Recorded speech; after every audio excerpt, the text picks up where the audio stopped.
So welcome class. Today we'll be discussing about nutrition in human beings, and nutrition in human beings is possible because of digestive system. It's possible because of digestive system, and as we know digestive system is divided into two parts. One is alimentary canal, and second one is associated glands. Associated glands, or we can say accessory glands.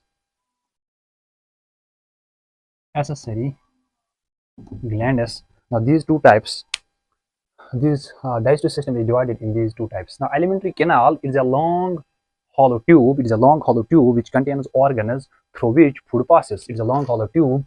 It is an hollow tube, a long hollow tube through which food passes, and it includes some organs like esophagus. It consists organs like esophagus, stomach. Then we will move to small intestine. Then we'll move to large intestine, etc. Now these are alimentary canals. So in alimentary canal, we need to study this whole, starting from mouth up to anus. So it includes these major organs: esophagus, stomach, small intestine. In between, they are pylori, and the large intestine, which are surrounded by small, which are guarding these small intestines. Now in the associated glands, they just help this food to pass through these organs, but the food will not be it will not pass through these organs. So accessory glands, these organs help. These are also organs that help in digestion. They just help in digestion. Now, but we can say no food passes through them. Passes through them. Now this is a major difference. Now it also includes some organs like liver, like it includes like pancreas, and some glands, salivary glands, etc. So this is the major difference between these two. Now if we further, if we look, just have a quick look on this diagram. So this is human digestive system, where we can say like the food, suppose this is a food, complex food, we need to break it down into simpler substances so that it can be absorbed. Now this food, once this food enters into the mouth, it's called bolus. Now the food, once it enters into the mouth, it's called a bolus. And now mouth is also called a buccal cavity, and then following by the salivary gland, and then we have next organ, this coiled shaped. This is esophagus or food pipe.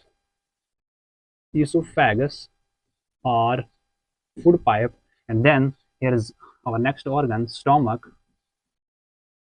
Now the food will pass and it will directly arrive into the stomach. It will directly pass into stomach, and then from stomach we're also having some associated gland like liver, and in between there is a gallbladder.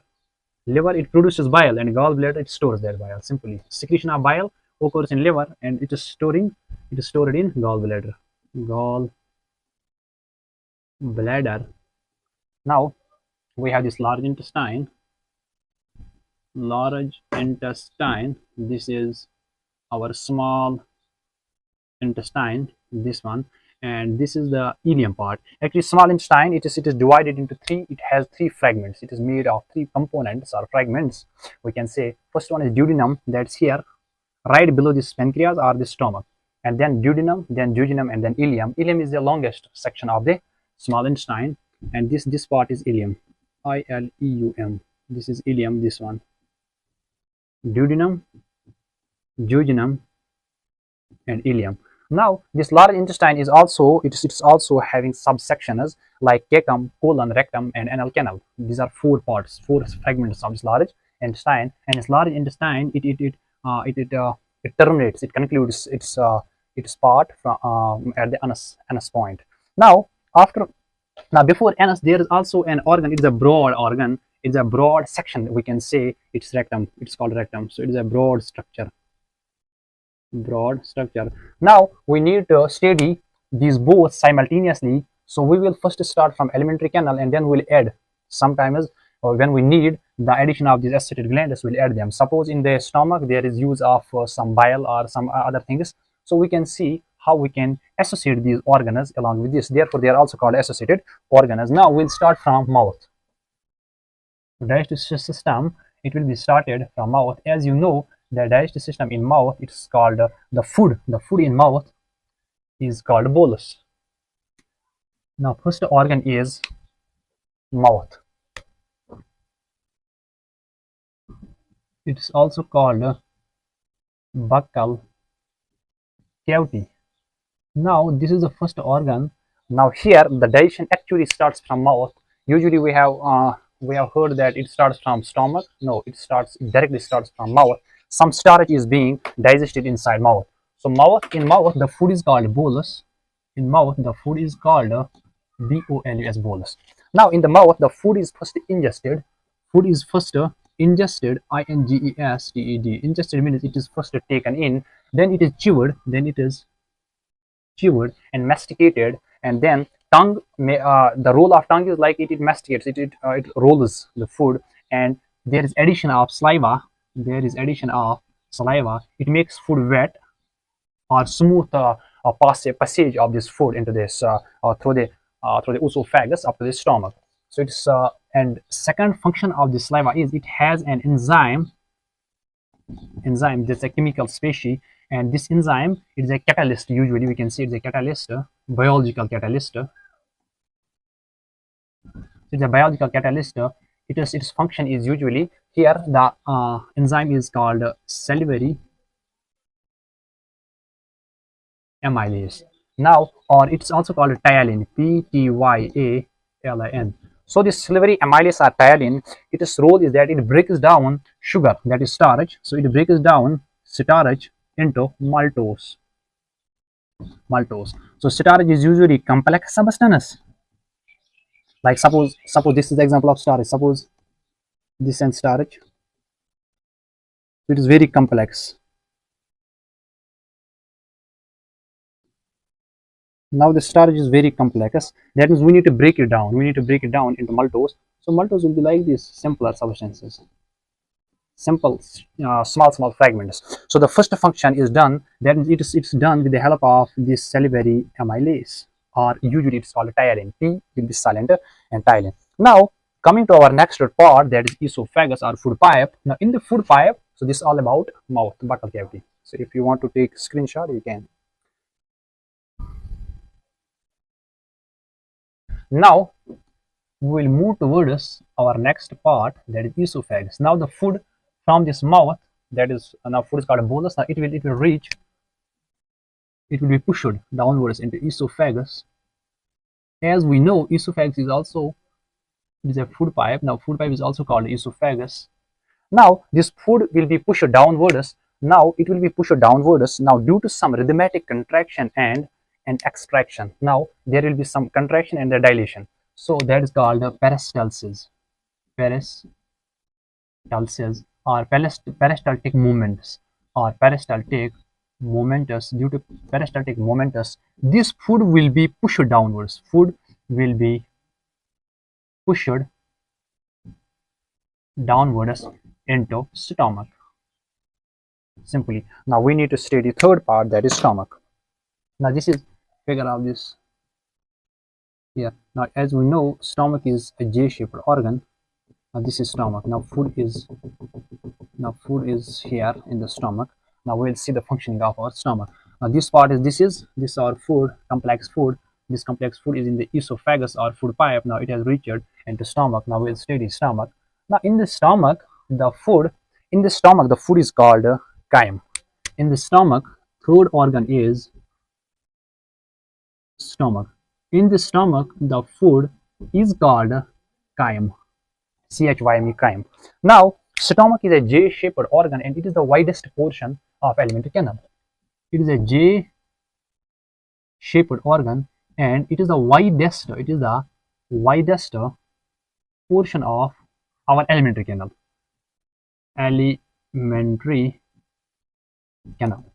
Now in the stomach, what happens, the stomach is having some inner linings or inner walls which contain gastric glands. These gastric glands release a juice that's called a gastric juice, and there are three major types of gastric juices, and which also include HCl also is there, and mucus, and there is one more, that's pepsin.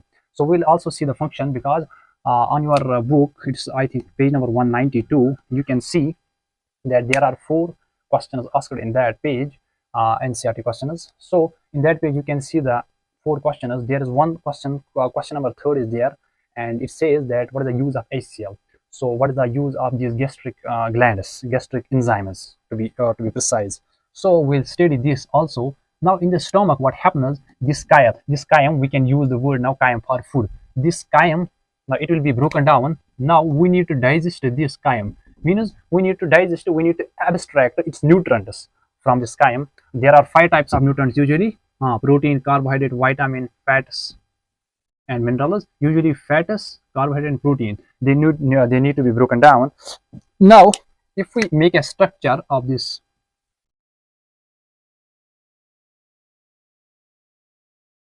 now this is our stomach, this is our stomach. In the stomach we have this food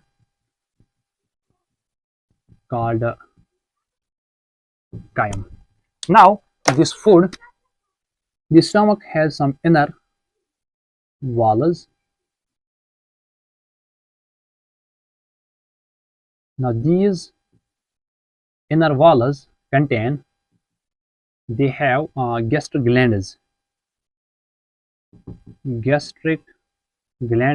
which contain, these gastric glands contain gastric juice. Now there are 3 types of gastric juices. One is pepsin, second is HCl, hydrochloric acid, and third one is, there is a mucus, it's also gastric juice. Now the work of this, the function of this pepsin is that it breaks down the protein. It breaks down complex protein into simpler amino acids. But for doing this, it needs a medium that is usually acidic medium. So it depends wholly and solely on HCl acid. Now this HCl needs to provide, it will provide first a acidic medium so that this pepsin will work. Unless and until this pepsin will not work. Now second function of this HCl is that it will also disinfect some microbes or the contaminated food. When we eat contaminated food, or the children, they eat contaminated food, so this HCl will also provide the acidic medium so that the food will be disinfected. Now it also disinfects food. Now third is our mucus.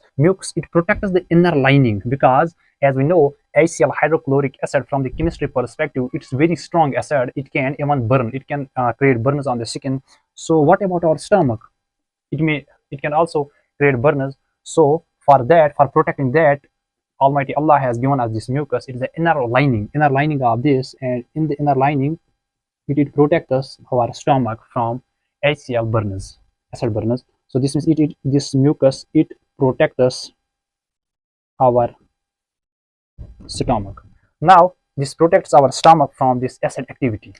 So from acid activity.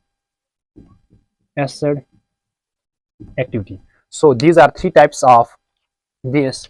Take a screenshot if someone wants to.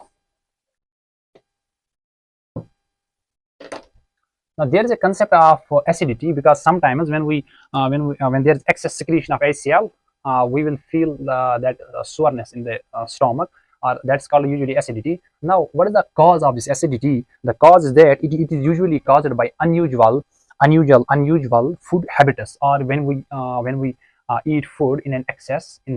So excess use of food, or sometimes we use that rancid food, that also causes this acidity. So therefore acidity is what? It is simply the excessive secretion of this HCl inside the stomach. So therefore we need to get rid of this, as we know from chemistry point of view that once the stomach receives more acid, when there is excessive secretion of acid, we can add base to it simply in order to neutralize it, and it will form salt and our famous word water simply. Now that means when there is excess secretion of HCl in the stomach, and there is excess secretion of HCl in the stomach, we'll use some base. Usually we go to the medical shop and buy that it contains magnesium hydroxide, MgOH whole 2, because magnesium is having valency of 2, so it will take OH 2 times because OH will have only one electron. So now MgOH2 is an anti-acid, so its work is what? So it neutralizes our stomach, it neutralizes the acid in the stomach. So this is an anti-acid, anti-acid. Now this is the neutrality reaction in the chemistry. Now we'll move towards, now after stomach, now the food will be pushed downwards into small intestine. Now the food will pass towards small intestine. Now in the small intestine, it is the site of complete digestion. Now small intestine is a site of complete digestion, and the food inside, one of the food reaches small intestine, it's called a chyle. Food in mouth is called a bolus, food in stomach is called a chyme, and food in small intestine is called a chyle. Now here we can use chyle term for this word food. Now the chyle inside small intestine, the first problem is that it's in acidic nature. Now we need to convert this acid into alkaline or basic nature. So for that we have liver, that's an associated gland. Now this will secrete, it secretes bile. This bile, it's having two functions. First function is it converts acidic, that is chyme of stomach, into basic. This is usually now this is basic, into basic chyle. There's a difference between two words. One is acidic and one is basic, chyme and chyle. Now first function of bile is done. Now this bile juice, it makes the food alkaline, and now after this bile, there are some other things with this bile. They are usually called bile salts. You need not study this part because this is in 11th NCERT. So let us give some additional information, extra information. Bile salts means it's having bilirubin or biliverdin. So these bile salts, they will emulsify the fat, means larger molecules of fat will be emulsified into smaller. This is called emulsification. Now after the function of bile, we will move towards pancreatic juices, because during small intestine one function was our bile. It has two functions: to make food alkaline. Second, it is bile salts will emulsify, emulsify fats simply. Now second thing is now this was the work of liver. Now what is the function of pancreas? So pancreas, it will secrete pancreatic juice. Now this pancreatic juice, it contains some enzymes. Like it contains three enzymes. Now first enzyme is amylase. First enzyme is amylase. Now this word suffix ase, once you will see ase word in the biology, just make a point in your mind that it is always enzyme, because enzymes are always having ase at the end in the suffix. This is prefix front one, prior one, and the last part is. Now this amylase is the first enzyme. Second one is trypsin. Third one is lipase. Now these three enzymes are having three different functions in breaking down of three different nutrients. This amylase will break down starch. It will break it down. Now this trypsin will break down protein, and lipase will break down fats. Now as you know, these break down starch into its individual components, then protein into amino acids, then fats into fatty acids. All these are all simply. So this is the function of pancreatic juice in this small intestine. Now the walls of small intestine contain certain glands which secrete intestinal juice. They secrete intestinal juice. Now the intestinal juice, it contains some enzymes. Now these enzymes are also used. They are this is now the last part of intestine, because here complete digestion of these nutrients takes place, or the food takes place. Now it contains some intestinal juice which convert, these intestinal juices convert protein into amino acid, carbohydrate into glucose, and fats into fatty acid or glycerol. Now this is the end of this story. Now this intestine also contains some finger-like extensions or projections. They are known by villi. So it also contains some finger-like projections. They are called villi. Now what we know about villi, let me make you understand. Now these villi of small intestinal wall the walls of small intestine contain these villi. Now these villi are finger-like projections. They absorb digested food. These villi absorb, their function is they absorb this digested food. Now absorption starts from small intestine also, because digestion it completes in the small intestine, then suddenly absorption, next process after digestion, it starts from right from this villi of intestine. It absorbs this digested food. Once it absorbs this digested food, it delivers it to all the cell body. It delivers it to all cells of the body. Now it delivers this absorbed food, means these nutrients, to all the cells, required cells of the body which need these nutrients. Now at the end of the day, we can see after the lot of work, lot of functions, there might be some, in this metabolic process there might be some undigested food left. This is like that of residue which forms after some work. So some undigested food, where it will go? This undigested food, it will be transferred to large intestine. Now here's a function of large intestine. It will be transferred to large intestine, and then it's absorbed by additional villi. There is also villi in the large intestine. They are known as additional villi. It will be absorbed, so it will absorb all the water from there, because sometimes some in the residue we can also get some like some benefited things. So it is also for the betterment. It will extract, it will absorb all the nutrients or some residual nutrients which will be present in this waste undigested food. And then there is one more organ, that's anus. It will be at the end, this anus. Now what is the work of this anus? It will be used to eliminate the rest of the food material from the body, and its exit is regulated by anal sphincter. Here is a sphincter called anal, sphincter sphincter. It will be regulated. So this was all about digestion, in which we have seen the food it passed through from mouth, it's called a bolus, and then in stomach it's called a chyme, and then in small intestine it's called a chyle. Now the food it passed all this alimentary canal, and then we have also seen the functions of associated glands which helped in the digestion of this food. So this is all about human digestive system. Till then, take care, good luck.